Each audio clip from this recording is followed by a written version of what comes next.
The Tale of Peter Rabbit. Once upon a time there were 4 little rabbits, and their names were Flopsy, Mopsy, Cottontail, and Peter. They lived with their mother in a sandbank, underneath the root of a very big fir tree. "Now, my dears," said old Mrs. Rabbit one morning, "you may go into the fields or down the lane, but don't go into Mr. McGregor's garden. Your father had an accident there. He was put in a pie by Mrs. McGregor. Now run along and don't get into mischief. I am going out." Then old Mrs. Rabbit took a basket and her umbrella, and went through the wood to the baker's.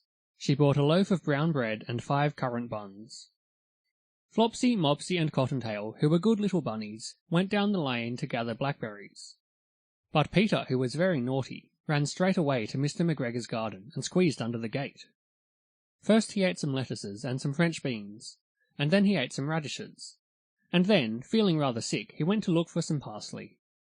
But round the end of a cucumber frame whom should he meet but Mr. McGregor? Mr. McGregor was on his hands and knees planting out young cabbages, but he jumped up and ran after Peter, waving a rake and calling out, "Stop, thief!" Peter was most dreadfully frightened. He rushed all over the garden, for he had forgotten the way back to the gate. He lost one of his shoes among the cabbages, and the other shoe amongst the potatoes. After losing them he ran on 4 legs and went faster, so that I think he might have got away altogether if he had not unfortunately run into a gooseberry net, and got caught by the large buttons on his jacket. It was a blue jacket with brass buttons, quite new. Peter gave himself up for lost, and shed big tears.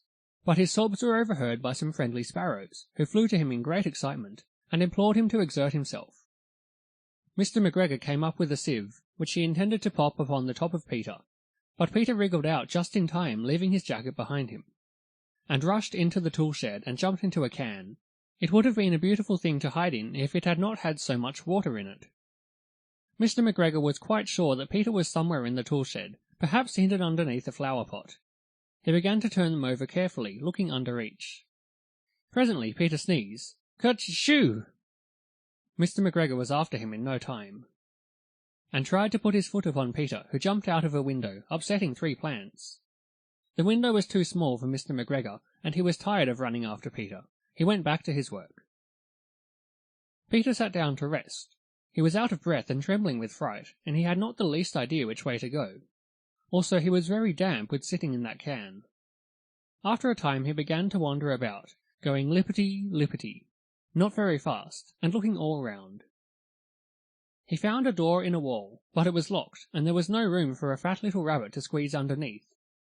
An old mouse was running in and out over the stone doorstep, carrying peas and beans to her family in the wood. Peter asked her the way to the gate, but she had such a large pea in her mouth that she could not answer. She only shook her head at him. Peter began to cry. Then he tried to find his way straight across the garden, but he became more and more puzzled. Presently he came to a pond where Mr. McGregor filled his water cans. A white cat was staring at some goldfish. She sat very, very still, but now and then the tip of her tail twitched as if it were alive. Peter thought it best to go away without speaking to her. He had heard about cats from his cousin, little Benjamin Bunny.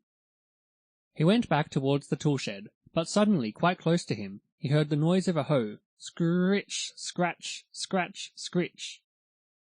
Peter scuttered underneath the bushes. But presently, as nothing happened, he came out, and climbed upon a wheelbarrow and peeped over. The first thing he saw was Mr. McGregor hoeing onions. His back was turned towards Peter, and beyond him was the gate.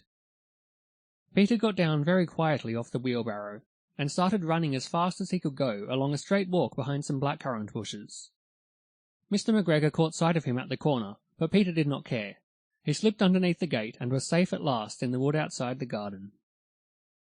Mr. McGregor hung up the little jacket and the shoes for a scarecrow to frighten the blackbirds. Peter never stopped running or looked behind him till he got home to the big fir tree.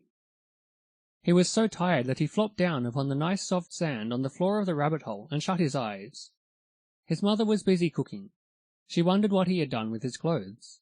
It was the second little jacket and pair of shoes that Peter had lost in a fortnight. I am sorry to say that Peter was not very well during the evening. His mother put him to bed and made some chamomile tea, and she gave a dose of it to Peter.